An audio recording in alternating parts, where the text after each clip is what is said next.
5,000 tubewell আছে, কিন্তু অকেজো বাধ্য হয়ে নদী খালের দূষিত পানি পান করছেন সুনামগঞ্জের শান্তিগঞ্জ ও জগন্নাথপুরের মানুষ।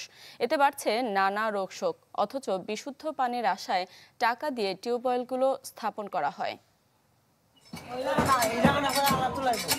টিউবওয়েলের পানি তোলার চেষ্টায় ক্লান্ত শান্তিগঞ্জ ও জগন্নাথপুরের বহু মানুষ। 2019-20 অর্থবছরে সাবেক পরিকল্পনা মন্ত্রী এম.এ. মান্নানের নির্বাচনী এলাকা সুনামগঞ্জের শান্তিগঞ্জ ও জগন্নাথপুরে পানি সরবরাহ ও স্যানিটেশনের জন্য একটি বিশেষ প্রকল্পের আওতায় 100 কোটি টাকার কাজ করা হয়।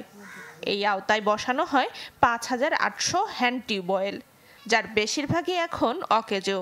টিউবওয়েল তো বইলাম বালার লাগি বইয়া ওনে তো 7,000 টাকা নিল। ওনে আমরা কিছুদিন 6 মাস ওইতো না পানি খাইছি। জল মেশিন দিছেন ওটাই নষ্ট, আর কোনো জন পানি দেয় না। এতে পানি সংকটে ভুগছে 2 উপজেলার লাখো মানুষ। অনেকে নদী খালের দূষিত পানি পান করায় আক্রান্ত হচ্ছেন নানা রোগে।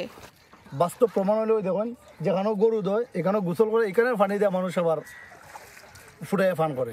পানির লাগে মানুষ খুব সংকট বুক করতেছে, পানি খুব ঐশ্বর। এই যে সামনে নদী আছে, নদীটাও শুকায় নিছে। জনস্বাস্থ্য প্রকৌশল অধিদপ্তর স্বীকার করে বলছে, প্রকল্পটি ছিল অপরিকল্পিত। হাওর এলাকায় প্রয়োজন সাবমার্সিবল টিউবওয়েল।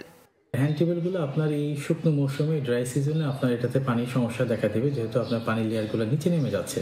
পরিবেশ এবং পানি স্থিতিস্থল বিবেচনায় নিয়ে আসলে বর্তমানে আসলে কারিগরি দিক বিবেচনায় নিয়ে আমরা এই যে আপনার শান্তিগঞ্জ এবং জগন্নাথপুর আমরা আপনার সাবমার্সিবল পাম্পযুক্ত টিউবওয়েলগুলো স্থাপন করে যাচ্ছি। টিউবওয়েলগুলো বসাতে খরচ হয়েছে 34 কোটি টাকা। Desk report, channel 24।